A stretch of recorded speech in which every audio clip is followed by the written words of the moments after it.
Good evening everybody. दरअसल एक प्रश्न है या एक टॉपिक है, कह दें कि वो भी प्राइम मिनिस्टर मिस्टर मोदी की तरफ से है कि जनसंख्या पर कैसे कंट्रोल किया जाए। इस विषय में तो मैं बहुत पहले से सोचती रही हूँ, बहुत बहुत पहले से, और I had the solutions also. वो चूँकि ये पूछ दिया गया है, मैं अब मोदी ऐप पर उनको ये अपना कहा हुआ, because 45 seconds have been allotted, so within that time period I have to say, I have to suggest, I have to give my solution to this problem. तो मैं आज या कल में बस कर देती हूँ मोदी ऐप पर, आज ही कर दूँगी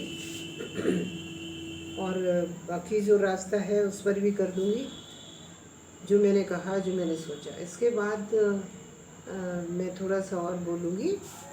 पहले तो ये बात कि जनसंख्या को कंट्रोल करना, देखिए तमाम तरीके अपनाए जा चुके हैं। ऑपरेशंस हैं और ये है और वो है, कॉन्ट्रासेप्टिव्स हैं, ये सब कुछ करके देख लिया गया, तब भी जनसंख्या बढ़ी लगती है। वो लगती है, दरअसल वो पहले से बढ़ चुकी थी। तो उसमें आप एक भी ऐड कर देंगे तो वो बड़ा ही दिखाई देगा। तो ये पहले की समस्या थी, जब हमने थोड़ा सा इसको समझदारी से इसमें काम नहीं किया। और वो भी किस लिए, थोड़ा सा हमने जो मॉरल टीचिंग को जैसे ही हमने इग्नोर किया कि सच प्रॉब्लम्स दिख रहे इन, तो जहाँ तक छोटा सा प्रिसाइज आंसर देना है वो ये है, वो है अपने मन की बात। उनका वो चलता है ना मोदी जी का, तो उसमें उन्होंने मांगा था, तो मैं और तमाम उनसे हटते हुए उनको एक ही सजेशन देना चाहती हूँ कि देखिए, जब तक ये विवाह को केवल फिजिकल कांटेक्ट का विषय बनाया जाएगा, बस वहीं तक कन्फाइन कर दिया जाएगा, तब तक जनसंख्या का कंट्रोल नहीं हो सकता। इसको हर हालत में हमें प्रेम में कन्वर्ट करना पड़ेगा कि this is primarily to love each other. The couple, they have to love each other. They have been married out to love each other, not for physical contact all the time. और जहाँ ये होता है वहीं पर जनसंख्या क्या, कोई भी संख्या घटाई नहीं जा सकती। तो पहला लेसन, पहली बात जो मेरी तरफ से है वो यही है कि ये सिखाया दिया जाए उनको उनके पेरेंट्स से, और otherwise also at the time of marriage also, जो पंडित जी है, पुरोहित है, वो भी दौड़ा सकें, ताकि ये, और फिर एक चीज़ हम खुद भी तो अपना नज़रिया बदल लें कि हम एक दूसरे को प्रेम करने आए हैं, ना कि हम एक दूसरे से फिज़िकल कांटेक्ट रखने आए। जहाँ ये बात समझ में आ जाएगी तो प्रेम प्राइमर हो जाएगा, मोस्ट इम्पॉर्टेंट है। और दूसरी चीज़ सेकेंडरी, जो सेकेंडरी हुई तो जनसंख्या का ये समस्या सॉल्व हो जाएगी। यही मेरा आंसर इतना सा बीएम को जाएगा मन की बात में। पर मैं यही just same thing now proceeding, अब मैं बढ़ रही हूँ कि सारा जो हमारे शिक्षा का जो ये एक अधूरा सा अंग रह गया, एक पार्ट रह गया है कि इससे हम जब सिर्फ और सिर्फ बच्चे पैदा करने का एक सोर्स समझते रहेंगे, तब तक ही गड़बड़ होता रहेगा। दरअसल देखिए, फिजिकल रिक्वायरमेंट्स और एनर्जीज दोनों ही पार्टीज़ की अलग अलग हैं। एक पार्ट को अपनी जो फिजिकल नीड है उसको पूरा करना है, एक ये है। वहाँ घर बसाने की कोई ख़ास बात नहीं है, वहाँ पर अब चूँकि मरता क्या ना करता साहब, अब तो शादी कर ही ली है, अब बच्चे भी होंगे, तो अब तो ड्यूटीज़ बन जाती हैं तो करना ही करना है। दूसरा पार्ट है लेडी, जहाँ पर मैं इसको बहुत ही अप्रिशिएट नहीं करती। रीज़न आपको बता रही हूँ, आपको बहुत अच्छा लगेगा। I am not condemning her. She should also have different motives of life, different ideals of life, कि हम कुछ हस्बैंड के साथ रहेंगे तो हम कुछ दोनों मिलके कुछ और मिलजुल के कुछ काम करेंगे। हम भी होंगे, तुम भी होंगे, और एक नया काम शुरू कर दिया जाएगा। तो उसके ज़रिए समाज की सेवा हो जाएगी, या हम जहाँ भी काम करेंगे उस कंपनी की सेवा हो जाएगी, हमारी ईमानदारी से दूसरे फ्लरिश कर जाएंगे। तो हम अगर थोड़े दिन के लिए अपने को यही स्टॉप कर दें तो कितना अच्छा हो। पर होता क्या है, वहाँ प्राइम इंटरेस्ट क्या हो जाता है साहब, कि there should be children, there be the offsprings.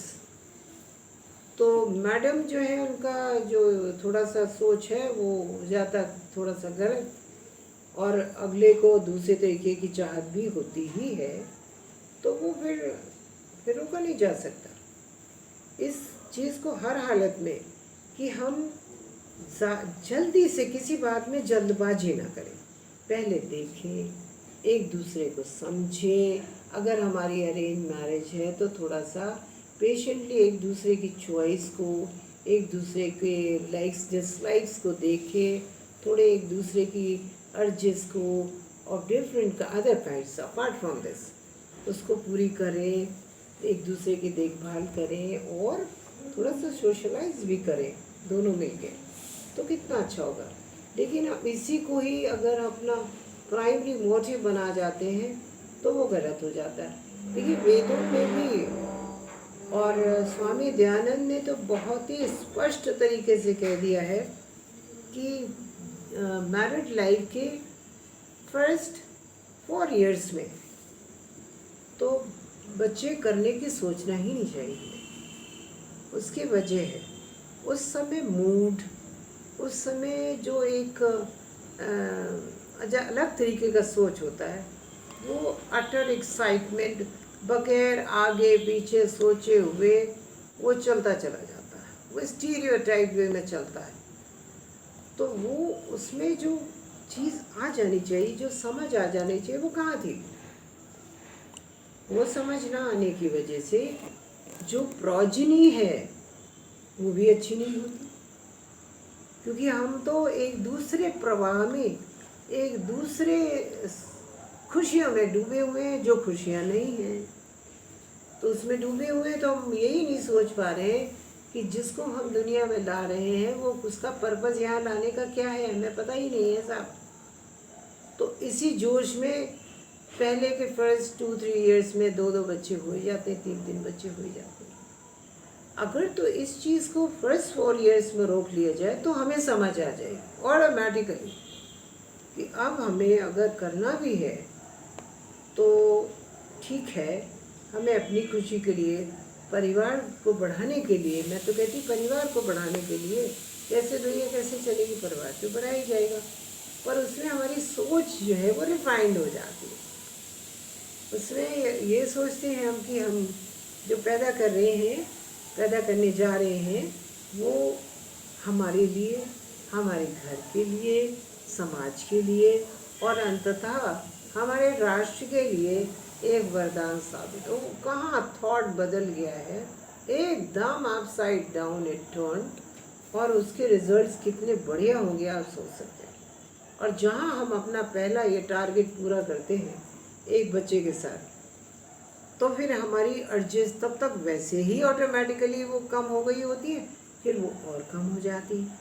तो उसमें फिर इतनी चाहत नहीं रहती कि हम उस प्रवाह में बहते हुए जस्ट लाइक कोई हमें घसीटे लिए जा रहा है और हम अंधे की तरीके से चले जा रहे हैं, ऐसा नहीं रहता। फिर हम सोच समझ के कदम उठाते हैं।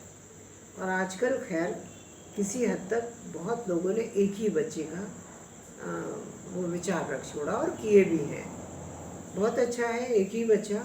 लेकिन उस लिहाज से मैं हूँ, I told you, I been telling you many a time that psychology क्या कहती है? वो कहती है कि आप, आजकल तो लेडी भी काम कर रही है, 90% लेडीज तो जाती हैं बाहर काम पर, और हस्बैंड को तो जाना ही जाना है, या घर कैसे चलेगा? तो अब जो बच्चा है लिटिल वन, पहले कुछ दिन क्रैश व्रेश चले, वो भी क्रेज ख़त्म हो गया सब। अब 2.5 साल का बच्चा हुआ नहीं, उसको उंगलियां तो उसकी चलती नहीं, उसको पेंसिल पकड़ा दी गई, उसको कहा कि इरेजर से मिटाओ। अरे कैसे वो चलेंगे हाथ? क्यों है? Just to get rid of that film, जिसको हमने इतने प्यार से पैदा किया था, आज हम उसी से निजात पाना चाहते हैं। How far is that moralistic? I don't think. तो इन दैट केस अच्छा तो यही होगा, एडविजेबल भी यही होगा, और साइकोलॉजिकल डेवलपमेंट के लिए भी, जो अगर बच्चे में सेल्फिशनेस, टोटल सेल्फिशनेस को हटाना है, उसको सिखाना है कि उसको डिवाइड करके खाना है, उसे डिवाइड करके ही सब कुछ लेना और देना है, सोसाइटी में भी ऐसे ही करना है, तो हमें एक पार्टनर तो चाहिए सब, उस बच्चे को एक पार्टनर चाहिए। तो फिर हम सोच समझ के कदम उठाएं और एक बच्चे को और पैदा करें। एक सज्जन आते हैं, बड़े ही इंटेलिजेंट हैं, उनके साथी, he is another top grade intellectual, both of them all the same time. तो अब वो है शर्मा जी, मिस्टर शर्मा, वो थोड़ा सा अब गृहस्थी से परेशान होने लगे कि अब ये भी करना है, वो भी करना है, और इतना मीन्स नहीं है, और क्या करा जाए, और तमाम घर भी बनवा डाला, ये वो तमाम कर डाला। अब थोड़ा परेशान हुआ करते कि भाई ये भी देखना, मेरा ये भी फ़र्ज़ है, और मैं ये भी। तो मैंने यही कहा कि ये आपने खुद ही 3-3, 4-4 बच्चे करके पाला तो आप ही ने, तो और किसी और का तो दिया हुआ नहीं। इसी बात को उन्होंने अपने कलीग से ये बात कही होगी। मैंने बताया कि अदर बंदा इज ऑल्सो इक्वली इंटेलिजेंट। तो ये दोनों कहीं बात कर रहे थे, घर पर ही वे शर्मा जी के, या बाहर कहीं पर। तो शर्मा जी ने कहा कि भाई अब तो ये मेरा घर, मेरे तो फ़र्ज़ है, मेरे तो कर्तव्य है, my duties are there, I have to look after family, और तो मुझे करना ही है। तो उन्होंने तपाक से जवाब क्या दिया कि देखो शर्मा, ये जो तुमने इतनी पैदावार कर दी है, ये पैदावार का अब रोना क्या? तुम्हें पहले से मज़ा आई और तुमने ये इकट्ठा कर दिया, फिर तुम्हें दूसरी मज़ा आई कि भाई बढ़िया सा इनके लिए घर वर भी बनवा दिया जाए, जितना था उसमें आपने संतोष नहीं, अब आप आगे बढ़ गए, तो आपने और एक समस्या को इनवाइट कर दिया।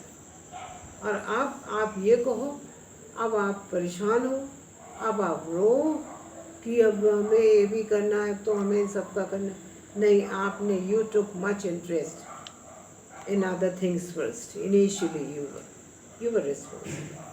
थोड़ा सा वाइजली काम किया होता, बुद्धिमानी से काम किया होता, तो जनसंख्या में जो पारिवारिक जनसंख्या बढ़ गई, उसमें इतनी वृद्धि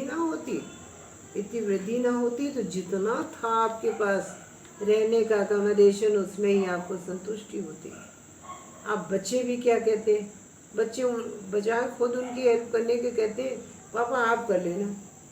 एक कहीं से अगर स्क्रू निकल जाए किसी इलेक्ट्रिक टॉप का, तो साहब कहते हैं पापा आप पेच लगा दो इसमें। इतने बड़े बड़े हो गए, क्यों? क्योंकि वो आपकी कमज़ोरी समझ चुके हैं कि आप, वो नहीं मरते आपके लिए, आप मरते उनके लिए। आपको मज़ा आई थी ना, उसी की सज़ा है साहब। अब भुगतेगा कौन? कोई दूसरा, जिसने किया वही भुगतता है।